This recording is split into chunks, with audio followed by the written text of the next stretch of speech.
All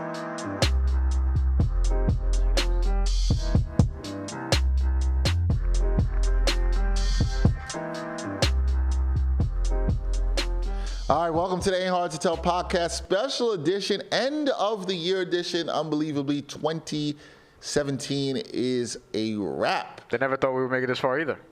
Yeah, but we made it to the end of 2017. That's his thing. Freddie Gibbs never thought we would be here, but here we are, and we are here. We don't even know we're here yet. But it's okay. Oh, he knows. He knows. Oh wait, that's not true because he's like, yeah. That's... He knows. He knows. He knows of your insane fandom. Relax. What we decided to do with this final episode of the year. Dilla. He doesn't want to talk about Jay Dilla. I have a Jay Dilla hoodie. He doesn't want to talk about my Jay Dilla fandom, right? Who? Right? You. No, because if there was a choice between a Jay Dilla hoodie and a Freddie Gibbs hoodie, we all know which one you would pick. Evidently, I bought the Jay Dilla one. Because you couldn't get the Freddie Say I Gibbs couldn't one. afford it. Say I couldn't afford it. No, I say you couldn't get it. I'm not going to put you out there, but if you want to put yourself out there, then fine. Look, I didn't know that. I don't know your pockets like that. I can't say anything. Yeah, anyway. Whatever, man. Anyway. We talked about this. This edition of the podcast is a special edition, not your typical show, but we're going to talk about, we talk a lot of sports and news and other stuff. We're going to talk about hip-hop albums. We also talk a lot of hip-hop, so we're going to talk about what we think are the best hip-hop albums this year. I've asked Bryan to come up, even though it was a struggle for him to come up with 5 albums, because he can't. I'm still struggling. Look at me. I don't know why. If you're not watching right now, if you're listening on iTunes, Google it was Play, very Stitcher, easy for me to be like, any of the platforms. There were some very good albums in hip hop this year, but I took what I thought was the 5 best things that I listened, 5 best projects I listened to in hip hop this year, and then and these are the ones that have had the highest replay value. Even you have though them in order? I have them in order, even though one. Kind of the one that's in the 2 that are in the 5th spot, because I have a tie in the 5th spot. They both were released later this year, and I like them. Bryan's really struggling. It's not that hard to come up with 5. Yes, it is. Can you count to 5? Yeah, 1, 2, 3, 4, 5. Very good. Then pick 5 albums. I learned that in not even school. I was gonna say school. No, not in school. My daughter can count to 5, and now she's 18 months, and I think know that. And I think that she can come up with 5 albums now too, and you're struggling. No, she can't. I think she can. She can. She can. Freddie Gibbs is in her top 5? No. Freddie Gibbs does not get played in the Henry household. I know that breaks your heart. Then you're missing out, but okay. Are we? Go ahead. Are we? Yeah. No, I think she's doing just fine. But we know the likelihood is Bryan is just too embarrassed to put his top 5, which is Freddie Gibbs, Freddie Gibbs, Freddie Gibbs, Freddie Gibbs, and Freddie Gibbs. That's what it is. It's not a Dylon It might as well situation. be. I think it is. I think it's going to be that situation. I just don't look. There's been, but in All all right, so seriousness, there have been so many good albums this year in hip hop. Probably the best year since 2010, 2012, whatever. And I'm just having a tough time putting the order in. You know what I mean? For the top albums. Yeah, indecisive. You're struggling with making the decision. Bryan sometimes struggles with what to eat for lunch. Should he go here? That is true. Should he go there? Because I don't want to get those Toros every time. But you generally Even do. though they should sponsor the podcast, I shouldn't have just shouted them out, but whatever. He's very indecisive. Sometimes. Anyway, well, I'm going to start with what I have at number 5. I have a tie at number 5. Wait. Shouldn't we go 5, 5, 4, 4? Yeah, that's what we're going to do. That's what we're going to do. Oh, I need a fit. All right, hold on. Yo, stall a little bit more. Yeah, I'm going to start. No, I'm not stalling because you're indecisive and you don't know how to pick a list of 5 albums. He is just typing for reference what his albums are. I have my 5 here. I'm going to start with 5 as a tie for 5. Yeah, I don't know what your list is. I assume it's Freddie Gibbs, Freddie Gibbs, Freddie Gibbs, and Freddie Gibbs. But my tie for 5 is Big K.R.I.T. Forever's a Mighty Long Time, which is a double disc CD that I really enjoyed. Came out in November. November's when that album dropped. So end of the year. All right, I think I'm good with my 5. I think it was a really solid album. But I have that with a tie with an album that I haven't even sat with really that long. Ties? Yeah, there's a tie for the 5th spot. Because I couldn't break this tie. I think the albums are pretty even. And considering one I haven't sat with that long, but I think is really good. It's by a rapper I think a lot of people maybe watch this podcast probably won't even know. Loyal Carner out of the UK, South London. had an album that came out earlier this year called Yesterday's Gone. Really good album, very introspective. A lot of jazz samples. I love the production on it. I'm barely listening to you, trying to get my list together. Well, thanks. Well, hopefully. I'm learning for so hard. So I heard you though. You heard me, but anyway. I'm like, I heard you. Really good album. Nice watch. Very I just introspective. wanted to point that out. Yeah, Mr. Nice Watch, Yeah, like a J. Cole song. Like a J. Cole, yeah. That's a good hip hop reference there. Anyway, really good album, very good subject matter. I was really impressed with him for a young matter and a subject matter, a young rapper and a subject matter that he covered. That made no sense what I just said before. Absolutely no sense. And what he said before and just what he talked about in his life and dealing with somebody who deals with dyslexia and some of his issues in family. So I thought he had a lot of good subject matter, very good rap. And I think if people are looking to check this album out, he reminds me a lot of sort of Odyssey here in the States. But the production was really good. I highly recommend our director of photography, Lewis, listen to it because I think he would like that sound. So yeah, those two projects I think were really good, strong projects this year, and one I got to late. I'm going to sit with more, but I really like it. And it's really strong. And if you haven't listened to it, check this out. Big K.R.I.T's project, also really strong. The more I listen to that album, I think he probably should have made it one disc. And cut out a little bit of the fat that's on there, because I think that album could have been up higher on my list had it had been one disc. But there's certain songs that I'm like not playing right now. So I think if we took about 2 or 3 songs, including the interludes, off of every disc, I think it would be much high rated. But those are my 5. Tomorrow's gone, and Yesterday's Gone, and Forever is a Mighty Long Time. Interesting, both of those things have to do with days and time. But yeah. All right, what's number 5? Freddie Gibbs? Oh, it is. No. Oh. Damn, do I have a 4-way tie here? You get 4-way ties? Oh, come on. Everybody here is rolling their eyes. It's around watching this podcast being recorded. 4-way tie is corny. You have a 2-way tie, I'm okay with that. No. I think I'm rolling with a 2-way tie here, though. Rhapsody, Lalia's Wisdom. Okay. Was one of the stronger albums. Layla's Wisdom. Don't mess up her album. I'm rattled, man. It's Grammy nominated. I'm rattled because I'm like, I don't care that it's Grammy nominated because the Grammys need to get their act together. But anyway. They won't. And she should win that Grammy probably. But she's not going to. Anyway, that's my 5th album this year in a tie with 444 by Jay-Z. You're saying wow because you expected me to have it higher on my list. I did. What, I think know hip-hop like I think that, that's man. low. No, I'm joking with you. Relax. No, to me, I still think it's a very, very, very good album. I can't wait to hear the rest of this list. But I can't wait.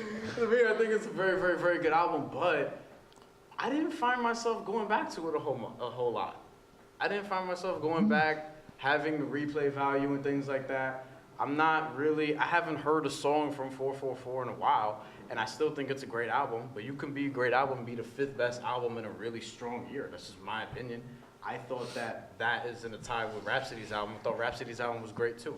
I don't give a damn about what the hell's going on in front of me, your face right now. My face says nothing. Wait. My face says nothing. I know why. But everybody's allowed to say this is just a list, and you're allowed to say and make your point. I think even on Metacritic, it's not even in the top 5 rated albums this year. I actually think it's Kendrick Lamar, Vince Staples, and then like Tyler the Creator are like their top 3 this year. So. But there's a lot of people that like do reviews score. And have no idea what they're talking about with hip hop. There's a lot of people that think Jay-Z's album is overrated too. But I think Jay-Z's album was great. I just didn't. Of the 10 songs there were 8 that I liked, and there were probably 1 or 2 that I replayed for a certain amount of time, and then I was just like, all right, I'm done, I'm good. Interesting. Yeah, this is my and it was crazy because I really liked it when I first heard it, but then it's like Damn for me by Kendrick Lamar kind of just almost came and went. Like I didn't really replay Damn that much either outside of around the time it came out. I still do, but I understand what you're saying more of that album than actually 444. 444 has sat longer with me and better with me. I will get to that later in my list. But for number 4 for me is the album you mentioned at number 5, Layla's Wisdom, Rhapsody. I think it's definitely one of the best projects of the year. I think it's the best rap album I've heard from a woman rapper in a long time. Mm-hmm. Yeah, so all you Cardi B stans who hasn't put out an album, shut up. No disrespect to Cardi B, and I like Bodak Yellow, but she does not have to work. Rhapsody needs to be more heralded for her lyrical ability. She shone brightly on Kendrick's 2015 To Pimp a Butterfly album. I loved her in there. I think she finally put together on a project. Why are you laughing? Because I'm just looking at my list and just go. Yeah. Because we know his list is going to be bad. No, but I liked your album. I thought it was very good production. There's strong replay value, good features. There's really only a couple of songs on that project I skip. But it's a really good listen all the way through. And I find myself, I've been sitting with it. It has at the time some of the other albums that came out earlier this year. But it's sitting with me. I'm replaying it a lot, and I don't see it going anywhere. Right. So Layla's Wisdom is going to be a favorite. That's something that's going to be in my rotation for a while, and I'm going to keep coming back to. Yeah, I'm still coming back to Layla's Wisdom. That's why it's in my top 5. Even though I, fumbled the name the first time because I was rattled because y'all are going to look at me funny as I get through this list. Anyway, my number 4 is The Big Fish Theory by Vince Staples, an album that some people What a shock. probably, weren't crazy about. And there's an album that a lot of people, it was kind of one of those albums that people either loved or hated, right? Mm-hmm. Or not loved or hated, but either loved or just didn't really like that. I think we had Robin Lundberg, he came up here and said he wasn't really feeling that album even though he respects Vince Staples as an artist. He did say that. Yeah, so I feel, and I see that too. I could see where people, it might not even be on their radar, but I love the chances that he took. He told some pretty good, it was very bold of him to kind of rap over techno beats. Pretty much. I love the sound of it. I love how different it is from all of the other albums I heard. It's also not very long and drawn out. I really love... It's very tight. It's a very tight album. Yeah, I love that it's tight. I really like Sci-Hi the Prince's album, for example. I don't even know if he's still going by Sci-Hi the Prince or just Sci-Hi. But I really like that album. But I feel like it would be in my top 5 if it was just a little bit tighter. And it's funny because one of the other albums I have here, you could say the same thing about, but it's still up there. But... yeah, I love that Vince Staples album is tight. The message got across. You just come and go. And I thought it was, lyrically it was on point. Production was one of the best produced albums I've heard this year. So it was great. I'll just not to counter that, but to speak on that. And it had a dope Kendrick verse. I finally got to the album, I think later in the year, in about August, September, I listened to that album, and I was like, you know what? Sonically, I liked it. It was different. It had a lot of techno, EDM influences in it. And so I liked that somebody like Vince Staples took risks, like you said. Right. And there was an album. I don't think there was any... there were some good songs on the album. I don't think there's really any great songs individually on the album. Although I love the first single. What's the first single off the album? Big Fish? Big Fish. I really like that song. Yeah. Great bass line. Yeah. Really moves. I feel it's very West Coast and had a good vibe to it. The album had a good vibe. I think it's enjoyable. It's one of those albums you can put on. It's great for driving. That's one thing I'll say. It's a great driving album. You know what it is too? Yeah. It's I've always wondered why an artist never took a techno beat and rapped to it like that. Well, I've always wondered that. And then when I heard it the way he did it, I was like, "Yo, this is how you're." I think he did it better than the last person I think that tried to get into that realm was Common with Universal Mind Control, which is the album most Common fans don't like. Right there with Electric Circus, because I think the sound of it, other than some of the tracks he did with the Neptune, sounded too light. These songs were more in the fashion of EDM. The bass was real heavy, right? Yeah. So like I said, if you're driving with this, you really got to knock. You could vibe with some of these songs, even though the beat patterns were kind of different from what you're used to in hip hop. Yeah. It worked. I didn't think there wasn't a song I listened to and was like, oh, this is. Maybe there was one song I didn't really care for, but I was never with anything that this was bad. I don't think anything was extremely outstanding, but I think it was a very solid project. Yeah. Not in my top 5. I would have to call it maybe the best surprise project I heard of the year because I didn't know what to expect from it, and I actually enjoyed the listen. Yeah. Not that I was going into not trying to enjoy it, but I was like, wow, I really like what he did here. And Vince Staples, somebody I like who's trying to push things in the genre, so I'm intrigued to see what he does next. Right. And that's somebody I've been trying to get you to also listen to more of. Yeah. Vince Staples. And the song you need to listen to in your car is 745. Yes, that's actually one of my favorites on the album. That's one of the ones I really like on the album. That was one of my favorites. Number 3 for me comes from the person who's my favorite artist in hip-hop right now, Kendrick Lamar, Damn, at number 3. So I know a lot of people are like, Dexter's a Kendrick fan. How is Damn so low? I don't think Damn was as good as Kendrick's previous commercially released projects, Good Kid, Mad City, Twin Butterfly. I think it's a very good album. I think it had some missteps and some songs that I do not revisit. But the album as a whole, I kind of understand where you're coming from, where it didn't have the strong replay value that the previous two albums had, where I would play them through. But I did enjoy Damn. There's a lot of songs I really like on it, including Feel and DNA. Obviously, Kendrick did a great job with Duckworth. The creativity is there for Kendrick on this album. I thought it was a really good project. I think he showed that I think he just made a pure, just not, I won't say a pure rap album, but just a rap album that was maybe a little bit more commercial, and just put that out there. And it appealed, I think, maybe to more people. But it's a good album. I go back to it. It's definitely one of the better projects of the year because I think it's very cohesive. Even though there are missteps, it's very cohesive. The lyrical ability is still there. You know Kendrick's going to bring that. I'm intrigued to see what he does on his next project. Do we get another Entitled Unmastered 2? But Kendrick showed, again, why with putting an album out like this, he's at the top of the rap game. So I want you to go to your number 2 because I have a tie for that second spot. I have a really hard time Deciding on anything. But the thing is, because we have 5 at the 5th one, I did a tie like that, but I don't want to go like. So you really did. So technically, I had a tie at my 5th one. So technically, you can say I did 6. I'm going 5-5, and then 4, and then we're just going 2-2, and then 1. Yeah. Okay. So all right, fine. So you just separate that. My number 2 is All-American Badass by Joey Badass. Album that dropped, what was that? April of this year?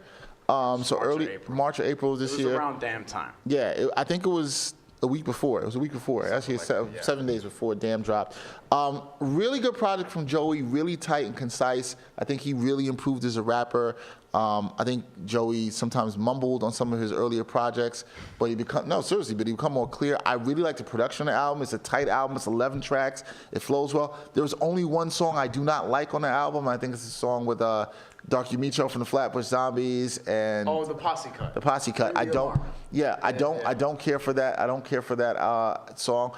Everything else I can listen to, I don't skip. Good features from Styles P, J. Cole, Schoolboy Q. I really like that album. It really sits well with me. I hadn't listened to it in a couple months, and I just revisited it the other day, and I just really like the sound of it. I think it's a good sound. I think a lot of people were concerned before this album when they heard Joey was Devastated, that he had dropped previously the last year, and they expected him to go on this pop route. And Devastated is actually a really good song. Yeah. Yes, hip-hop fans, you can make a pop-sounding, sing-songy song that can actually sound good and have some content. Right. People should take notes, like the Migos.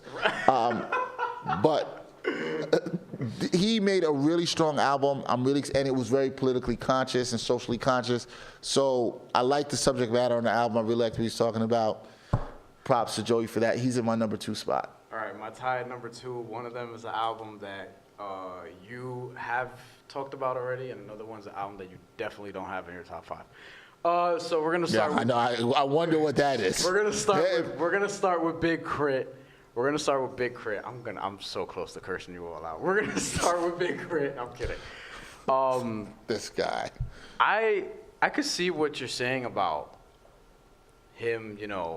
Probably should, like, the more you hear it, he should probably cut down some songs, and it would sound better. You know why? Because also, like, nobody's really done a double disc in hip hop good, except for Life After Death. Since Life After Death. I was gonna say Outkast, but technically, know what? Different. Speaker Box Love Below is a good albums. album, but it's not. There's skippers on each of those, and that could even have been tighter. So I'm gonna say that could have been tighter. It's a really good album. Dexter to like your album, make your album tight. Like, I don't know if that always works. Freddie Gibbs put out an 8-track EP, and it's not my top 5. That's as tight as you can get. All right, so with Big K.R.I.T, see, my thing is, even though it's 2 discs, I don't really skip much of anything on that album. Yeah, I have like 6 songs I'm skipping. And really, because first of all, the intro. Let's start there. And I told you right after I heard it, that was my favorite, like, Big K.R.I.T song I've heard since Mount Olympus. I believe you said, yeah. Mount Olympus. So then we got into that Confetti, Big Bang, like Subbenstein. 1999. 1999 was the first song I heard. I was like, but then it grew on me. You know what I mean? Ride With Me, I really like. I do not care for that song. Really? I don't care for that like song. Ride With Me a lot. Nope, Like, that's the part of the album, Ride With Me, and then what's the next song with, Get Up to Come Down? Yeah, don't care for that either. Really? No, don't care. All right. Never listen to it. So you're bugged. And the other song I don't listen to on that disc is Summertime. I don't listen to that. I'm a little bit tired of Big K.R.I.T's sub-series. I'm over it. I'm past it.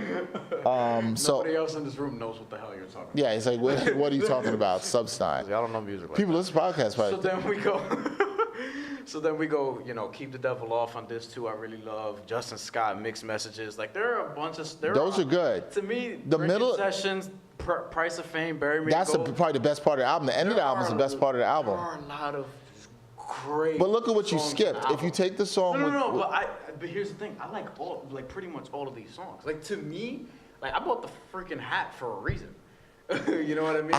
There's the middle part of both of each disc. Yeah. If you took those 3 songs or two songs in the middle and cut those out with the interludes, which I don't really care to listen to either, you can get rid of those. I think the album would be really tight and really strong. Yeah. And I would like, there goes the word tight again. I like conciseness. I think sometimes in hip hop people try to put too many fillers, and yeah. 1 to 10, what do you rate it? If we're doing that. It sounds like to me you're gonna be in the 8s. Yeah, it's like an 8. See it's what a strong, I mean? Like it's we just don't. 8. Well, we don't. I have it at a 9. So we don't like tremendously disagree on that. Just like with the other 2 albums I mentioned. Yeah, I think it's an 8. With Jay-Z, Which is with Layla's Wisdom, that was in that 8.5 range to me out of 10. 8, which is still very, very high. It's very high and strong. In my, I see where whatever. I think Big K.R.I.T really could have had a If it's classic if he tightened up that album. Yeah. I really think he could have. I think Yeah. he kind of missed the mark with that. Yeah. All right, what else is tied for number 2? Does everybody know what's coming? Should we do a drum roll? And now, at your number 2 album for 2017, I can't even keep drumming, it is what everybody's expected to hear this entire podcast. The man, the myth, the only rapper that Bryan dreams about when he closes his eyes at night. Okay. Freddie Gibbs.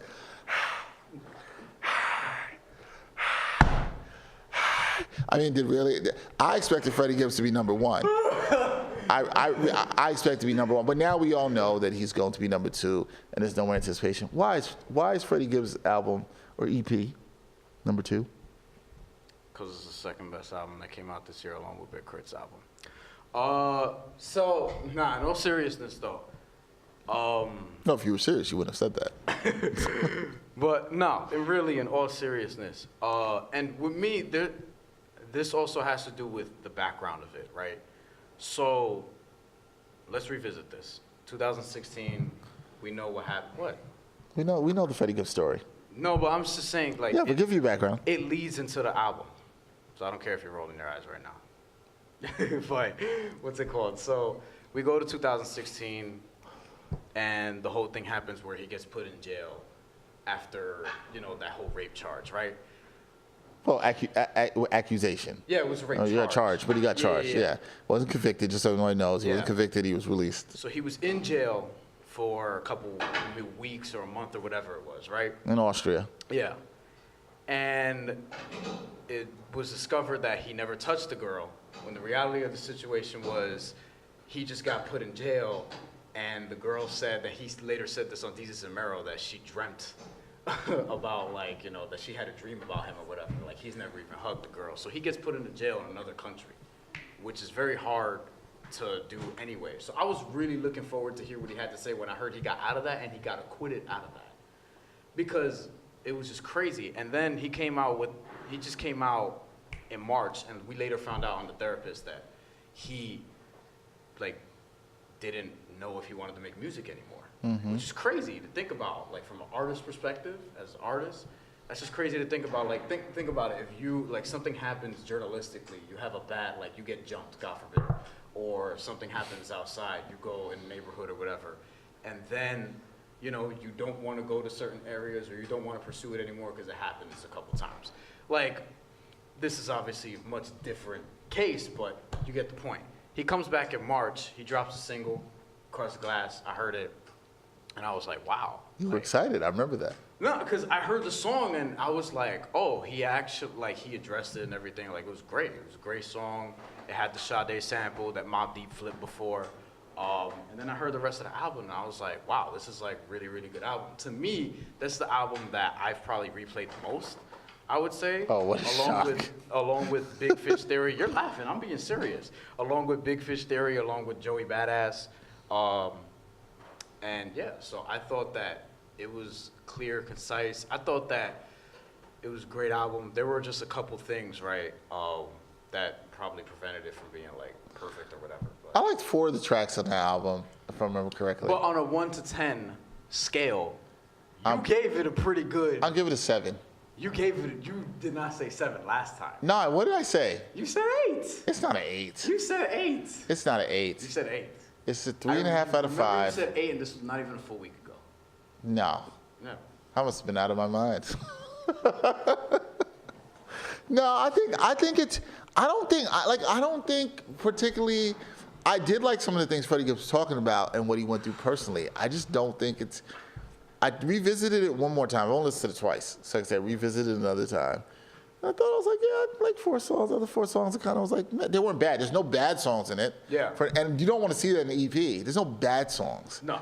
I think what it comes down for me and Bryan, we joke about Freddie Gibbs, but I think what it comes down for me is I don't care for the over gruffness of Freddie Gibbs' voice, and I don't care to listen to that for a whole project. I want you to. That does not mean. I want you to tell him that. I will tell him that, but what's he gonna do? He can't change his voice. I'm not knocking for. Just like I know some people, they have to get or maybe I need to get used to it more. Some people have to get used to Kendrick's voice. Yeah. And I can see how people don't like. I think Kendrick's voice. But is a I can see how sometimes. people can get. When he does a little voice like this, is annoying. I can see how people get annoyed by that. Yeah. So I'm not knocking Freddie Gibbs. I didn't say Freddie Gibbs can't rap. That's not what I'm saying. Because he's far from that. It's just not personally what I want to listen to for a whole album. My question to you, and I brought this up to you recently.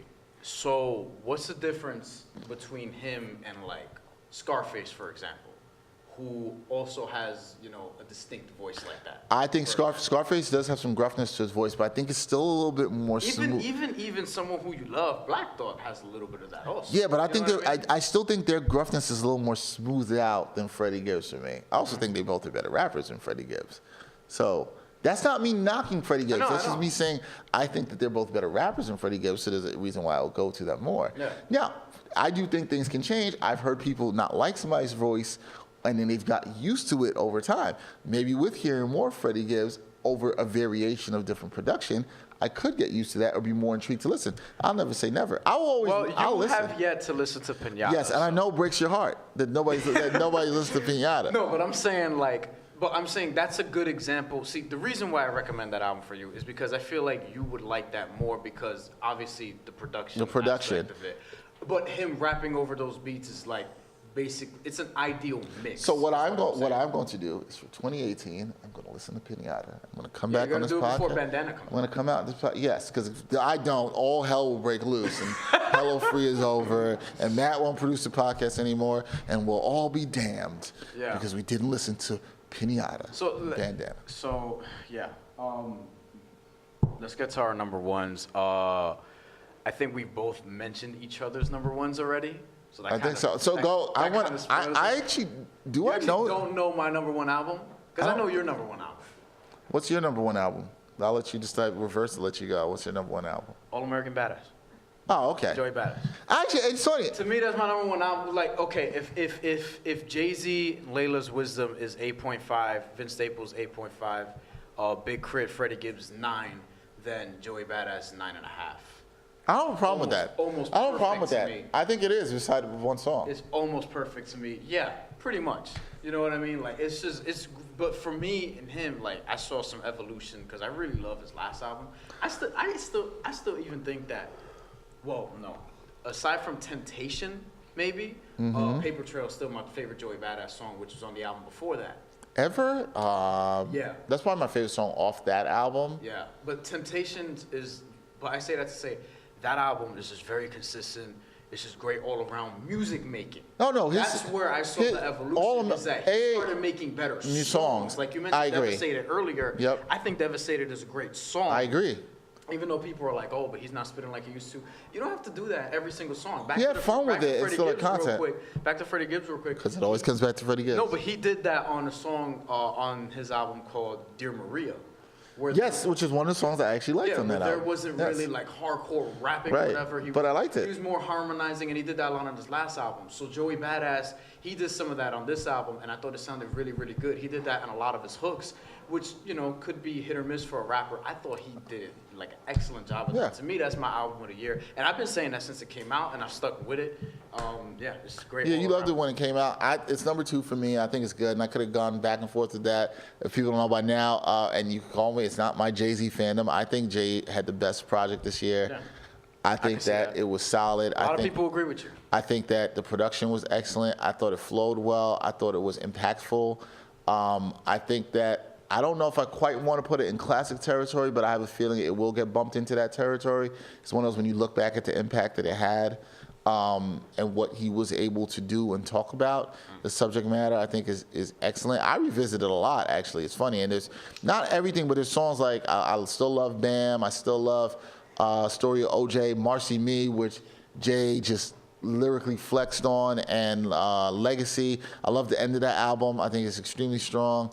I was very impressed with Jay. I think it's the album I wanted to hear from Jay for a while, where he didn't pander to the radio and he just made the songs that he truly wanted to make. Yeah, I felt a lot of people were scared before that came out. Here because I did not like Magna Carta Holy Grail. You know that. I did not care for that album. I think that's arguably, if not definitively, his worst album. Yeah. So to see him come back in that realm, it was good, you know. But overall, it was a good year for hip hop.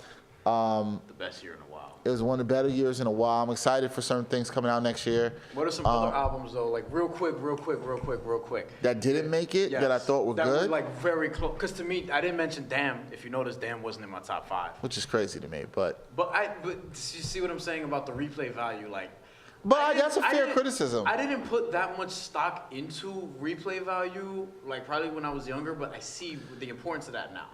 And I kept going back to certain albums like Big K.R.I.T's album, Freddie Gibbs' album, what's the album I just mentioned? Joey Badass' album, Vince Staples' album. I didn't really go back to Kendrick's album that much. And when I would go back to it, I was like, I skip Element. You know what I mean? Like, I skipped certain songs on that album. Yeah, I mean, I understand it because the songs I didn't like from when I started listening to the album, the songs I still don't play, which are few. And there are some people, and there are criticisms for all the albums we mentioned. For Jay-Z, some people think that the album is overrated and boring. Some people say the same thing about Damn. Like, I disagree. I can see those criticisms, though. You know I don't see it. I personally boring. I don't see. Boring is hard to see, but like, you know what I mean? Right, people say that about J. Cole too. That's like the hot thing to call J. Cole boring when really he's. I don't listen to those people. They could go listen, bump their Migos album. J. Cole just out-rapped Kendrick on a Jeezy song, so I wouldn't call that boring. He did, but Kendrick actually didn't even rap. But that's a whole other story. Which is disappointing. The albums I think that are close that I enjoyed this year that maybe won't get enough love: Action Bronson's Blue Chip 7000. That one came and went for me too. No, but you know what? I liked it, but it didn't. I've been, you know, but Action Bronson has never put out projects that I like really will sit with for a long time. It's like, but I like going back to because when I want to hear that kind of rap, that comedy rap, if you say that, I'll go and listen to it. There's a time when I want Action Bronson, and I actually like that project much better than his previous project, Mr. Wonderful. I thought this was more concise. There were songs that were better. I think it was the sample uses that he used, and I like that album. I think it's a fun listen.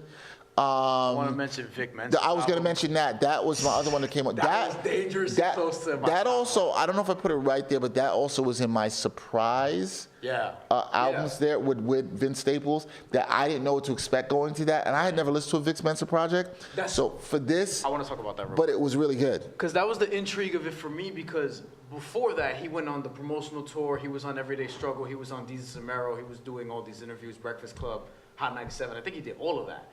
And we were talking about it like, yo, his interviews are really good, like, and we've never heard a full project from him. Just a couple things here and there. So I was really intrigued to listen to the project. Nailed it with the first song, Say I Did It, and then from there, I still listen to that song. I still listen to Down for Some Ignorance.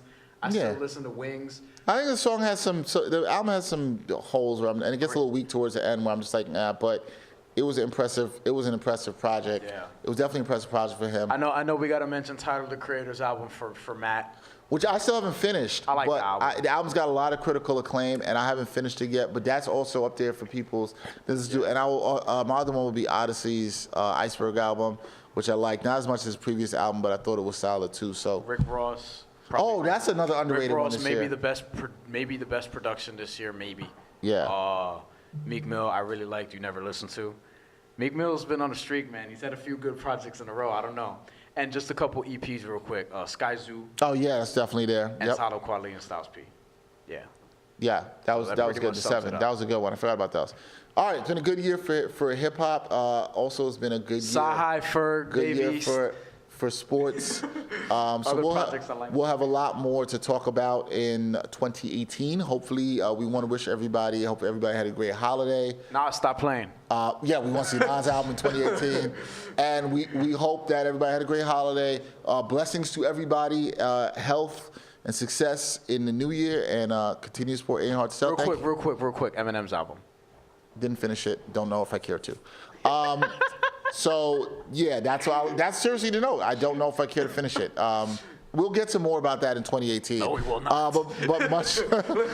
Let's go to 2018 right now. I'm cool on that. Much blessings to everybody. Thank you for your support in 2017. We look forward to more in 2018. For Bryan Fonseca, Dexter, for the Ain't Hard to Tell podcast.